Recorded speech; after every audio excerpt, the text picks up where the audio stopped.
দীর্ঘ প্রতীক্ষায় ধৈর্যের বাঁধ ভেঙে পড়েছে এসটিজিটির পরীক্ষায় বসা চাকরি প্রত্যাশী যুবক যুবতীদের। 2022 সালে নেওয়া হয়েছিল এসটিজিটি পরীক্ষা, অথচ 2025 সালের দোরগোড়ায় দাঁড়িয়েও আজও ফলাফল অনিশ্চিত। নিয়োগ তো দূরের কথা, ফল প্রকাশ নিয়েও যেন সরকারি প্রশাসনের নীরবতা ভাঙার কোনো ইচ্ছাই নেই। এই পরিস্থিতিতে বৃহস্পতিবার সকালে শিক্ষা ভবনের সামনে শান্তিপূর্ণ বিক্ষোভে শামিল হন চাকরি প্রত্যাশীরা। মুখ্যমন্ত্রীর কাছে তারা করজোড়ে আবেদন করেন, দয়া করে আমাদের ভবিষ্যৎ অন্ধকারে ঠেলে দেবেন না। বয়সসীমা পার হয়ে যাচ্ছে অনেকেরই, জীবনের সবচেয়ে গুরুত্বপূর্ণ সময়টা কেবল অপেক্ষায় কাটছে। তাদের দাবি, এসটিজিটি পরীক্ষার ফলাফল প্রকাশে এই দীর্ঘসূত্রতা অযৌক্তিক এবং দুরভিসন্ধিমূলক। একই সময়ে নেওয়া টেট পরীক্ষার ফল প্রকাশ হয়ে গেলেও এসটিজিটির ক্ষেত্রেই সরকার যেন ইচ্ছাকৃতভাবে গড়িমসি করছে। বিগত আমরা 2022-এ এসটিজিটি আমরা এক্সাম দিয়েছি। সেই এক্সামের পরিপ্রেক্ষিতে আমাদের রেজাল্ট পাবলিশের জন্য আমরা কিন্তু বারংবার এখানে আসছি এবং কোয়ালিফাইডের জন্য আমরা এখানে আসছি। আমরা যতবারই আসছি আমরা সেভাবে স্যাটিসফাই হতে পারছি না। তারা আমাদের পরিষ্কারভাবে কোনো কিছু জানাচ্ছেন না। বিগত 3 বছর ধরে আমাদের এখানে অপেক্ষা করতে হচ্ছে যে আমরা অ্যাকচুয়ালি আমাদের বিষয়টা কোনখানে গিয়ে আটকে আছে। এতদিন আমরা জানতে পেরেছি যে আমাদের একটা এসিপি হয়েছে কোর্টে, এটারও সমাধান কতটুকু সেটাও আমরা সেরকমভাবে জানতে পারছি না। এখন আমাদের বারবার একটাই দাবি নিয়ে আমরা এখানে আসছি যে আমাদের যে 3টা বছর পার হয়ে গেল, সে 3 বছরের মধ্যে আমরা অনেকেই আছি যে আমরা ওভারইজের পথে, আমাদের দ্বিতীয়বার এক্সাম আমরা বসতে পারবো না। আমাদের কোনো বিকল্প আমাদের কাছে কোনো রাস্তা নেই। আমরা বারবার সেটাই দাবি করে আসছি যে আমাদের রেজাল্টটা পাবলিশ করা হোক, অতি সত্বর পাবলিশ করা হোক এবং আমাদের যতজন কোয়ালিফাইড ক্যান্ডিডেট আছে তাদের সবাইকে আমাদের ভ্যাকেন্ট পোস্ট যেটা আছে সেটা যেন সবাইকে দিয়ে রিক্রুটমেন্ট পলিসিটা সম্পূর্ণ করা হোক, সেই দাবি নিয়ে আমরা বারবার আসছি। আজকেও আমরা সেই দাবি নিয়ে এখানে আসছি যাতে আমাদের রেজাল্টটা পাবলিশ করা হোক অতি সত্বর। কারণ 3 বছর অতিক্রান্ত করা একটা মানুষের জীবন, 3টা বছর চলে যাওয়া কোনো কম না।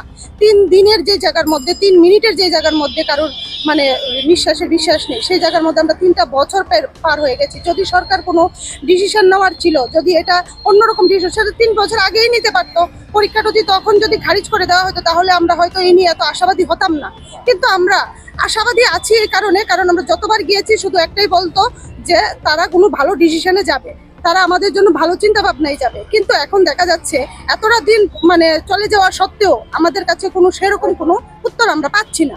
তো বিগত দিনও আমরা সেই লড়াই লড়েছি, আজও আমরা সেই লড়াই লড়ছি, সেই আশায় আমরা এখানে আসছি যে আমাদের অতি সত্বর আমাদের রেজাল্টটা পাবলিশ করে যাতে আমাদের রিক্রুটমেন্ট পলিসিটা সম্পূর্ণ করা হোক। আমরা যতজন কোয়ালিফাইড ক্যান্ডিডেট আছি তাদের সবাইকে যেন একসাথে নিয়োগ করা হোক, আমরা সেই দাবি নিয়ে এখানে বারবার আসছি। নবম দশম শ্রেণীতে এসটিটি পরীক্ষা হয়েছে 2022 সালে সেপ্টেম্বর মাসে, তো সেটা নিয়োগ প্রক্রিয়া এখনো করা হচ্ছে না। আজকে 9-10 টিচার খুব ক্রাইসিস। প্রত্যেকটা মহকুমা আপনি দেখবেন এমন কোনোদিন বাদ নেই যেখানে শিক্ষার্থীরা রাস্তায় বের হয়ে আন্দোলন করছে না, শিক্ষক কেন নিয়োগ হচ্ছে না, তাদের শিক্ষক কেন দেওয়া হচ্ছে না। এদিকে আমরা এখানে দাঁড়িয়ে আছি 3.5 বছর, আমরা রিকোয়েস্ট করে যাচ্ছি যে কেন আমাদেরকে নিয়োগ করছে না। আচ্ছা, তো আপনাদের বলে রাখি যে আমরা ইতিমধ্যে জানতে পারলাম আপনার সাংবাদিকদের মাধ্যমে, ডিপার্টমেন্টের মাধ্যমে যেটা 700% নোটিফিকেশন আউট করবে গভর্নমেন্ট এসটিডি নিয়োগ প্রক্রিয়ার জন্য। তো আমরা কিছুদিন সপ্তাহখানেক আগে আমরা সিএম স্যারের সামনে গিয়েছিলাম এই জিনিসটা জানবার জন্য যে কেন আমাদের প্রক্রিয়া সম্পূর্ণ না করে নতুন পরীক্ষা থেকে গভর্নমেন্ট এগোচ্ছে। তো সেটা তো ঠিক না, আগেটার যে নিয়োগ প্রক্রিয়া সেটা সম্পন্ন করা হোক। তাহলে আমাদের প্রশ্ন মুখ্যমন্ত্রী স্যারের কাছে, যদি নতুন নিয়োগ প্রক্রিয়া আমাদেরকে বাদ দিয়ে করা হয়, নতুন নোটিফিকেশন বার করা হয়, তাহলে কি সেগুলো কি আপনার রিজার্ভেশন ফলো করা হবে না? অবশ্যই ফলো করে নিয়োগ প্রক্রিয়া সম্পন্ন করা হবে। তাহলে আমাদের কেন করা হচ্ছে না? আমরা কিন্তু অনুভূত সেই জিনিসের দাবি রাখছি যে রাজ্য সরকারের পোস্ট আমাদের কাছে অনেক আছে। আপনারা বিগত অধিবেশনে দেখবেন মুখ্যমন্ত্রী স্যার কিন্তু নিজে বলেছে একটি ক্ষেত্রে পোস্ট পড়ে আছে 1400।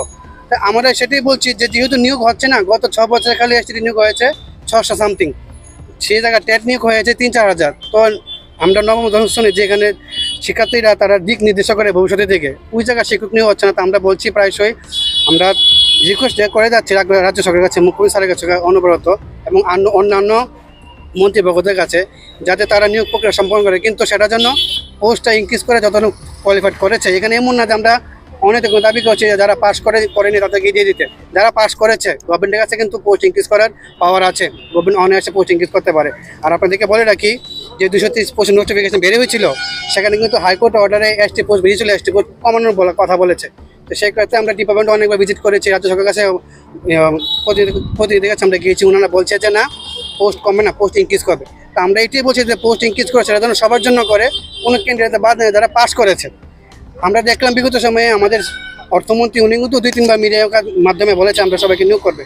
তো ওনারা যাতে ওনার কথাগুলো রাখে, আমরা বারবার এই জিনিসগুলো আমরা চাইছি যাতে রাজ্য সরকার নবম দশম শ্রেণীর যে এসটিটি পরীক্ষা 2022 সালে হয়েছে সেটার জন্য অতি সত্ত্বর নিয়োগ প্রক্রিয়া করে আজ এটা হেলামি না করে।